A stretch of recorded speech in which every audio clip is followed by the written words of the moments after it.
ये स्टारबक्स का लोगो है और ये पीछे से कुछ इस तरह से दिखता है और ये जो डिजाइन है ये बहुत सोच समझ के बनाया गया है, लेकिन थोड़ा क्रीपी है। हमें ये समझने के लिए कि स्टारबक्स ने इतनी अजीब फोटो क्यों चूज करी कंपनी को रिप्रेजेंट करने के लिए अपने लोगों में, हमें पीछे जाना होगा। 1971 की बात है, जो स्टारबक्स के फाउंडर्स थे, एक मोबी डिक नाम की नोवेल थी, उससे इंस्पायर होकर कंपनी का नाम स्टारबक्स चूज करा। और जो सियाटल था उसमें कॉफी शिप के द्वारा एक्सपोर्ट हुआ करती थी, तो जो फाउंडर थे वो चाहते थे कि जो हमारा ब्रांड है वो सी से रिलेटेड हो। दूसरा नंबर था एक अच्छा सा लोगो ढूंढना, और वेबसाइट के अकॉर्डिंग ये माना जाता है जब वो पुरानी मरीन बुक्स पढ़ रहे थे, अचानक से उनके सामने एक फोटो आई और इस फोटो ने उन्हें इतना ज्यादा अट्रैक्ट करा, और वो फोटो थी एक 2 पूंछ वाली जलपरी की, जिसे सायरन भी कहते हैं। और तुरंत ही उन्हें पता लग गया कि हमने अपना लोगो ढूंढ लिया है। आपको ये लग रहा होगा कि उन्होंने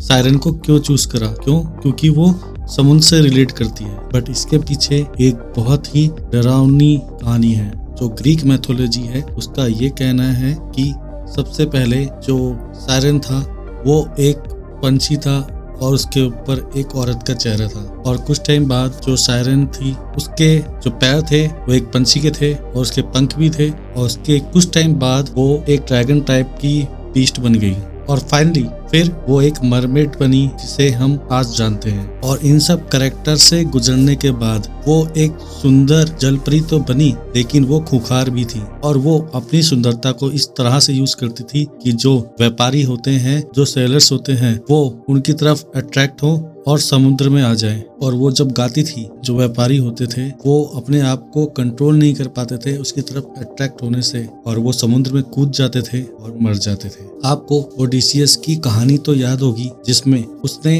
जो जलपरी होती है उनके गानों की आवाज से बचने के लिए खुद को बांध दिया था। लेकिन एक मिनट रुकिए, इसका स्टारबक्स से क्या लेना देना है? क्या उन्होंने सायरन का लोगो इसलिए यूज करा था क्योंकि वो एक मरमेड की तरह दिखती थी? उनका सबसे पहला लोगो देखिए, जो कि एक सायरन का है और वो पूरा ओपन है, थोड़ा वियर्ड है। ऐसा जानबूझ के डिजाइन करा गया था क्योंकि जो स्टारबक्स के फाउंडर्स थे उन्हें ये लगता था कि जो कस्टमर्स होंगे वो स्टारबक्स को देखेंगे, स्टारबक्स को सूंघेंगे और स्टारबक्स ही मांगेंगे। जैसे वो व्यापारी अपने आप को नहीं कंट्रोल कर पाते थे सायरन की आवाज से अट्रैक्ट होने से, वैसे ही कस्टमर भी खुद को स्टारबक्स में आने से ना रोक पाए।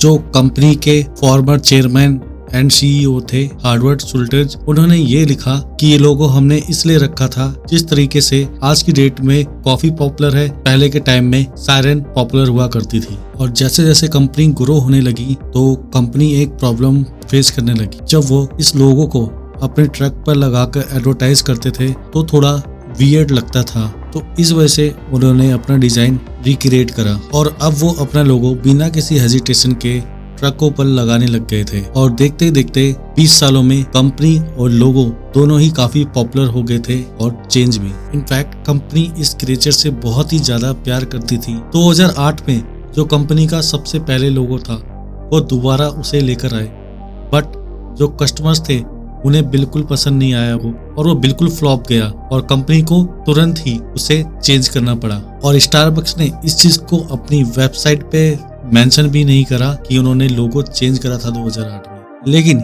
ये बात तो माननी पड़ेगी कि ये लोग इस क्रिएचर से कितना ज्यादा लगाव रखते हैं। अब मुझे नहीं पता कि इस बात में कितनी सच्चाई है कि ये क्रिएचर उनके लिए लकी है, बट मेरी नजर में ये वर्क कर रहा है आज भी।